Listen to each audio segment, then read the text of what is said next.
여러분 안녕하세요. 개그맨 조원석입니다. 2024년 3월 29일 금요일입니다. 오늘은 지난 2018년 12월 16일 일요일에 제가 썼던 일기를 여러분께 읽어드리도록 하겠습니다. 2018년 12월 16일 일요일 8시에 일어나 간단히 빵과 계란 후라이 두유로 아침을 먹고 큰 누나와 교회로 갔다. 진눈깨비가 내리더니 교회에 갈 시간에는 한방 눈이 내렸다. 우산을 쓰고 교회로 갔다. 오늘 예배를 드리는 시간 이은란 목사님과 최호진 목사님께서 우리 교회를 떠나신다는 말씀을 들었다. 최호진 목사님은 프랑스 선교사로 가시고 이은란 목사님은 복지 관련 사역을 하기 위해 떠나신다고 했다. 예배를 드리고 나오는 길에 두 분과의 인사를 나누었는데 이상하게 섭섭하거나 슬프지 않았다. 나는 두 분께 또 만나요 라고 인사드렸다. 내가 그 두 분과 친분이 두텁지 않아서 그런 걸까? 아님 나이를 먹다 보니 이별에 무덤덤해진 것일까? 잘 모르겠다. 그냥 슬픔보다는 두 분께 감사하고 두 분을 축복해드리고 싶었다. 하나님을 만나며 이별도 멋지게 하게 된 것일까? 예배가 시작되고 찬양을 드리는 시간 여기저기서 기침 소리가 들렸다. 감기가 옮을까 걱정을 잠시 하다가 내가 지금 하나님의 성전에서 무슨 생각을 하고 있나 하는 생각이 들었다. 죽을 병에 걸리신 이를 살리시는 예수님이 계시는 성전에서 감기가 옮을까 생각하는 것이 실수 정도가 아니라 아주 정신 나간 생각 같았기 때문이다. 오늘 조건의 목사님께서 주신 하나님의 말씀은 지성소의 원칙으로 사는 사람들 시리즈 3 돌비 스피릿 출애굽기 25장 16절부터 22절 말씀이다. 오늘의 말씀은 메모를 하다가 놓치는 부분이 많아서 그냥 적는 것을 포기하고 어플로 다시 보기를 하며 기록할 생각이다. 어느 날 공자가 자신의 제자 중 국가기관 관리로 일하는 공멸과 자천에게 자네들이 지금까지 관리 생활을 해오면서 얻은 것은 무엇이며 잃은 것은 무엇이냐고 질문을 한다. 이에 공멸은 얻은 게 없고 잃은 것만 있다고 말했다.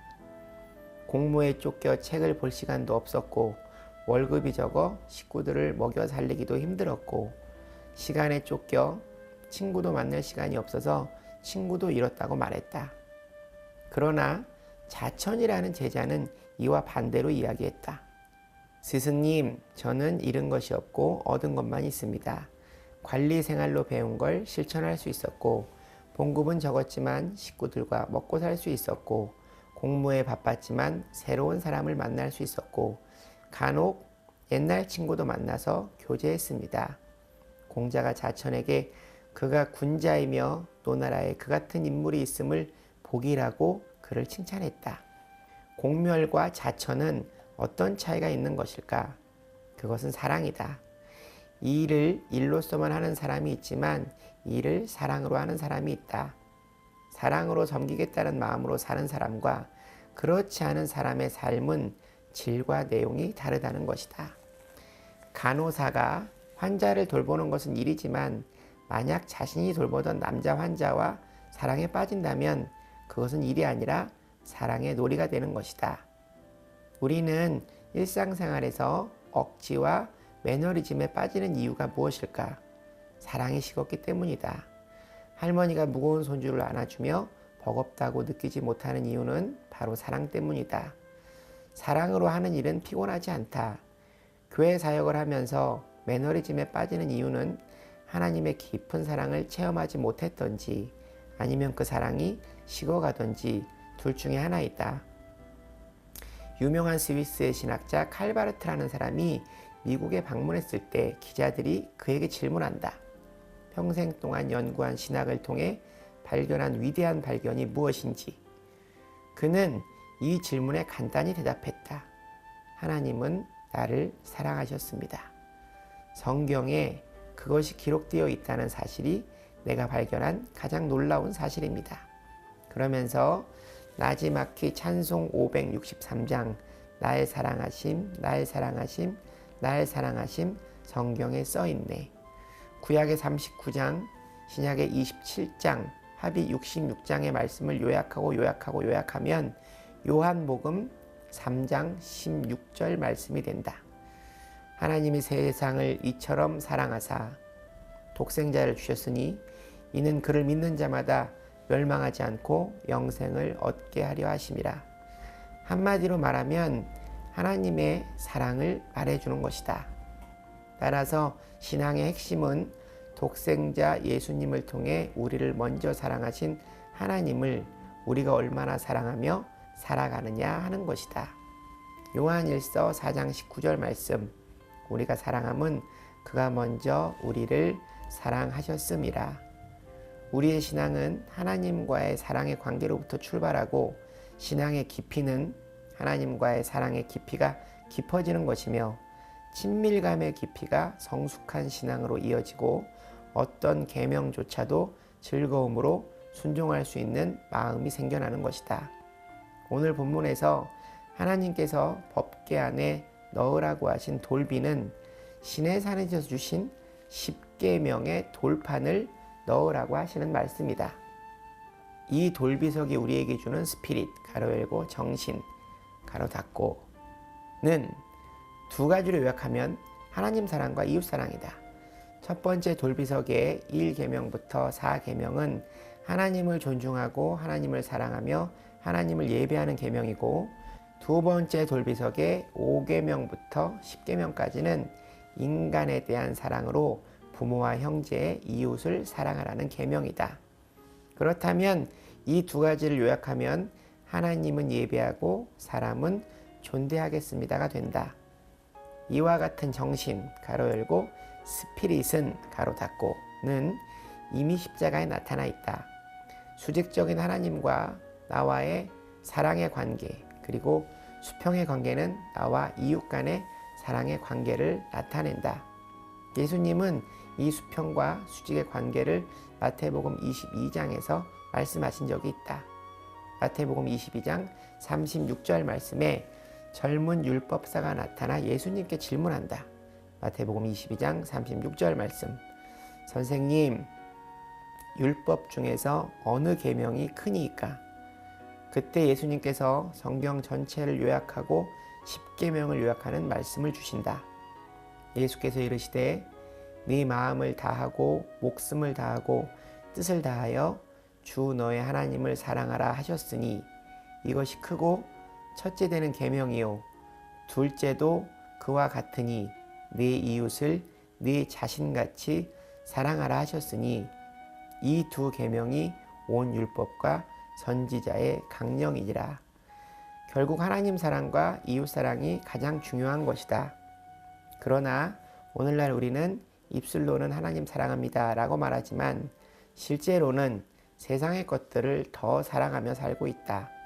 이것은 큰 계명을 어기고 사는 것이다.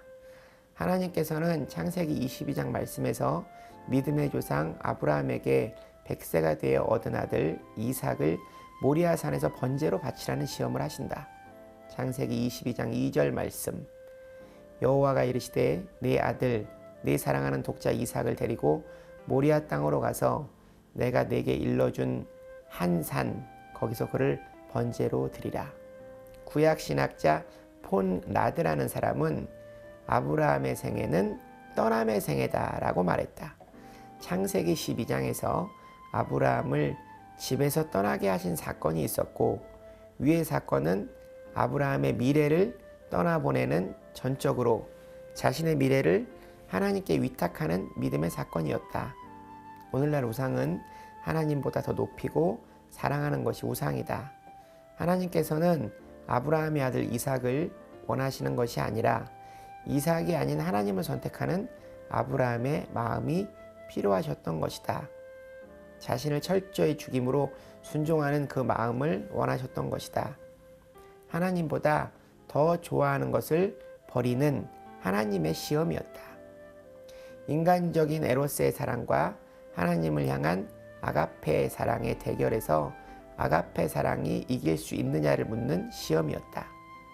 이 시험에서 아브라함은 아가페의 사랑으로 에로스의 사랑을 이긴다. 그래서 그는 믿음의 조상이 되었다. 중국의 공산치하에서 황챙 목사님에게 있었던 일이다.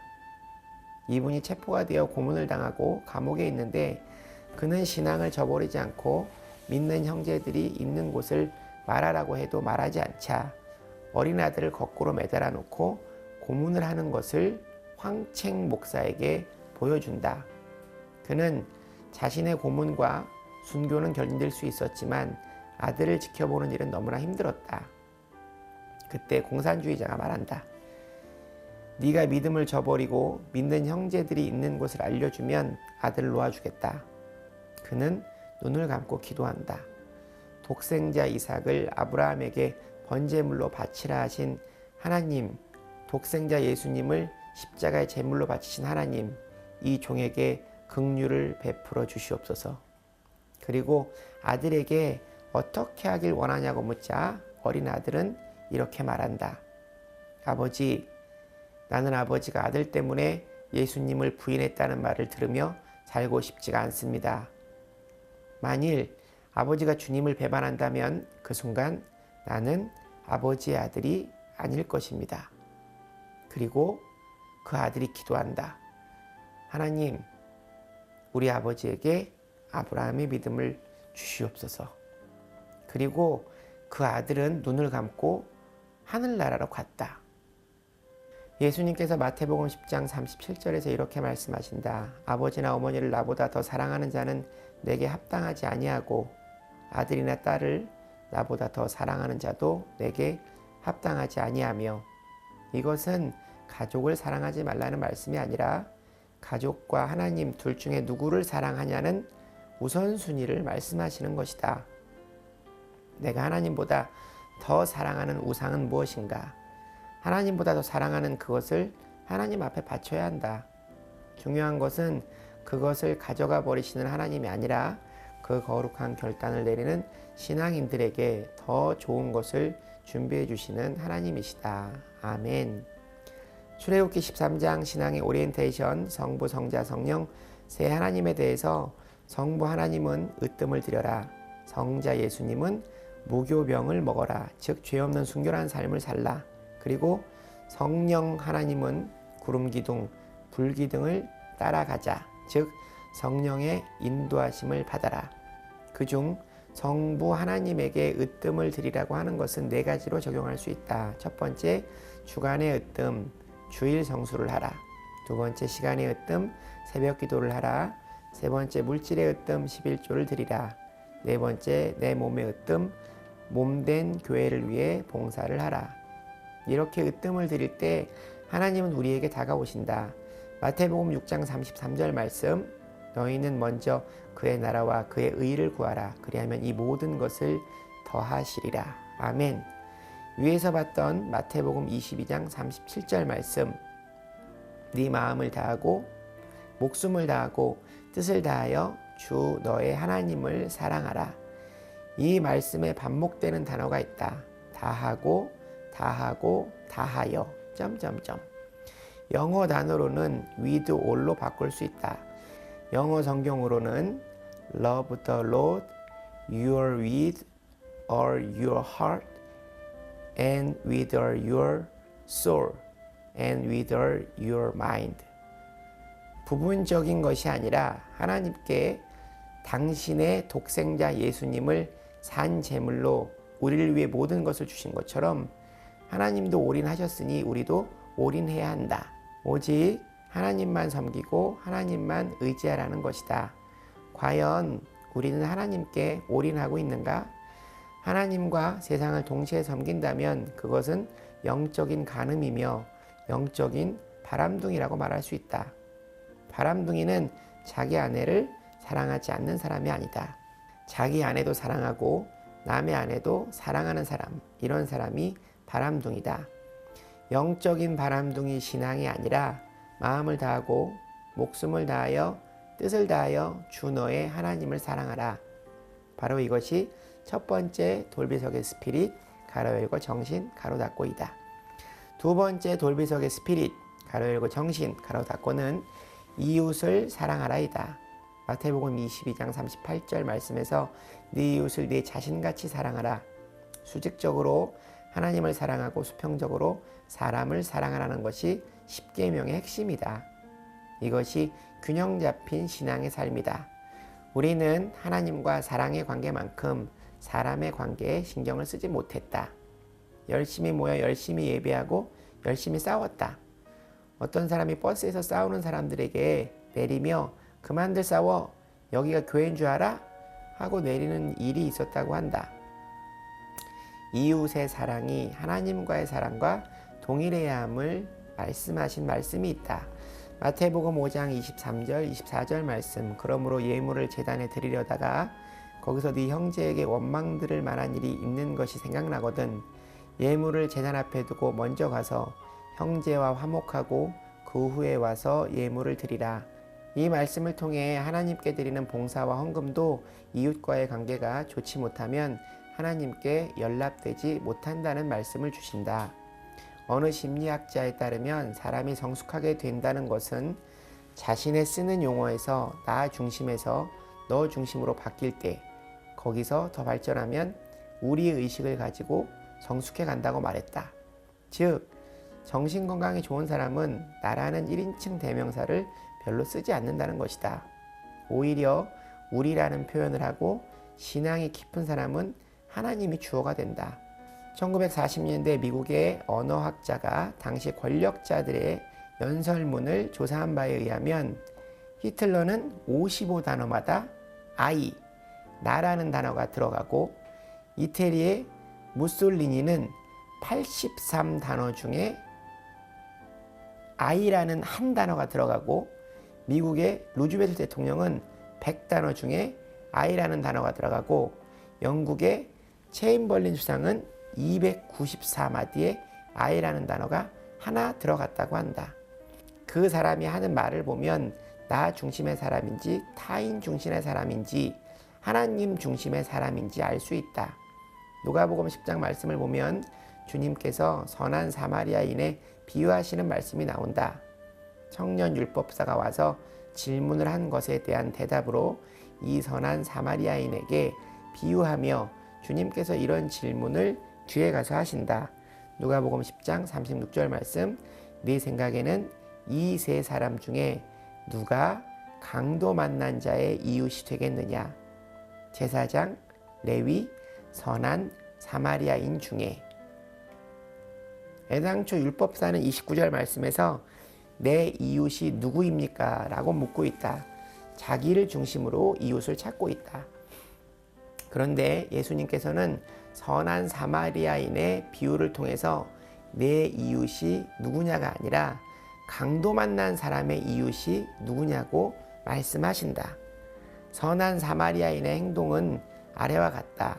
첫 번째, 그를 보고 33절 말씀. 주의 깊은 눈. 두 번째, 불쌍히 여겨 33절 말씀. 사랑과 동정의 뜨거운 가슴. 세 번째, 가까이 가서 34절 말씀. 실천력 있는 발. 네 번째, 기름과 포도주로 상처에 붓고 싸매는 34절 말씀. 자기 희생의 헌신. 최소한이 아니라 최대한의 헌신이었으며 이튿날까지 주막에 맡기며 자기 짐승에 태워 가기까지 한 여섯 번째, 지속적이고 반복적인 사랑의 실천이었다. 눈에서 멀어지면 마음에서 멀어진다는 속담이 있지만 그는 눈에서 멀어지면서도 끝까지 사랑의 수고를 감당한다. 그가 자비로 베푼 데나리온 둘은 2개월치의 숙박비에 해당한다. 말이 아니라 사랑과 진실로 사랑을 베풀고 있다. 그런데 왜 이 선한 사마리아인은 길에서 강도를 만나 쓰러진 사람을 이렇게 돌보고 있는 걸까? 당시 그 길에는 강도가 많았다. 그러므로 그는 내가 만날 수 있는 강도를 이 사람이 대신 만났다고 생각한 것이다. 더 생각을 발전하면 그 사람이 자신의 생명의 은인이라고 생각한 것이다. 우리가 신앙생활을 하면서 나한테 유익한 사람이 누구인지, 도움되는 사람이 누구인가를 생각하는 것이 유치한 신앙의 사람이며 성숙하지 못한 신자이다. 누가 나의 도움을 필요로 하는가, 누구에게 사랑의 복음을 전해야 하나를 생각해야 하는 것이다. 그것이 이웃사랑의 실천인 것이다. 일본의 유명한 기독교 소설가 미우라 아야코라는 사람은 빙점이라는 책으로 유명한데, 그는 살림에 보태기 위해 가게를 차렸는데 천성이 부드러워서 사람들이 많이 찾은 덕에 장사가 잘 된다. 그는 그 일을 하나님의 은혜라고 생각하지 않고 남편에게 이런 이야기를 한다. 온 동네 사람들이 우리 가게만 찾는다면 주변의 가게들이 모두 문을 닫지 않겠어요? 그것은 그리스도인으로서 취할 올바른 자세가 아닌 것 같아요. 공존하는 것이 중요하다고 생각해요. 가게에 구색을 맞추기 위해 물건을 몽땅 가져다 놓지 말고 우리 가게에 맞는 품목만 가져다 놓고 팔았으면 해요. 결국 그는 욕심을 버리고 장사함으로 시간이 남아 소설을 쓸 수 있게 되었고 유명한 기독교 소설가가 되었다. 남을 위하는 것이 나를 위하는 것이다. 사도 요한은 요한일서 4장 20절에서 21절 말씀에 이렇게 기록하고 있다.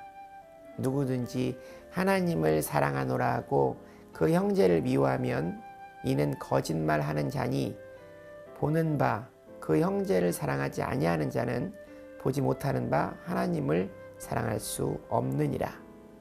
우리가 이 계명을 주께 받았나니 하나님을 사랑하는 자는 또한 그 형제를 사랑할지니라. 동전의 양면처럼 하나님의 사랑과 이웃의 사랑은 떨어질 수 없는 것이다. 하나님께서 오늘 돌비 스피릿 가로 열고 정신 가로 닫고를 통해 주시는 말씀은 바로 이 말씀이다. 수직적으로 하나님을 최선을 다하여 사랑하며 예배하고 수평적으로 이웃을 네 자신과 같이 사랑하라. 나에게 도움이 되는 사람이 아니라 내 도움이 필요한 사람을 찾아야 한다. 오늘 말씀은 예능교회 어플을 통해 기록하니 더 꼼꼼히 기록할 수 있었다. 약 3시간 정도가 걸렸지만 다시 묵상할 수 있는 좋은 시간이었다. 이제는 하나님께서 나에게 복을 받는 방법, 그 길을 추가하신 것 같다. 조건의 목사님께서 얼마 전에 복을 받을 사람이 정해진 것이 아니라 복을 받는 길이 정해져 있다 말씀하셨었다. 마치 하나님께서 원서가 나와의 관계를 이대로 잘 유지하고 이제 네 주변 사람을 사랑해라 하시는 말씀 같다. 가까이 같이 일하는 사람부터 만나는 사람들에게 친절하게 하고, 더 중요한 것은 이웃에 대한 사랑이 하나님의 복음을 전하는 일임을 잊지 말고 생활해야겠다. 오늘도 하나님의 은혜가 충만한 날이다. 하나님 감사합니다. 사랑합니다. 십자가의 사랑을 마음에 새기는 오늘이 되기를 바랍니다. 하나님과의 수직적인 관계, 또 사람과의 수평적인 관계. 오늘 얘기는 여기까지입니다. 여러분, 오늘 하루도 주님과 함께 동행하는 행복한 하루 되시기 바랍니다. 슈브.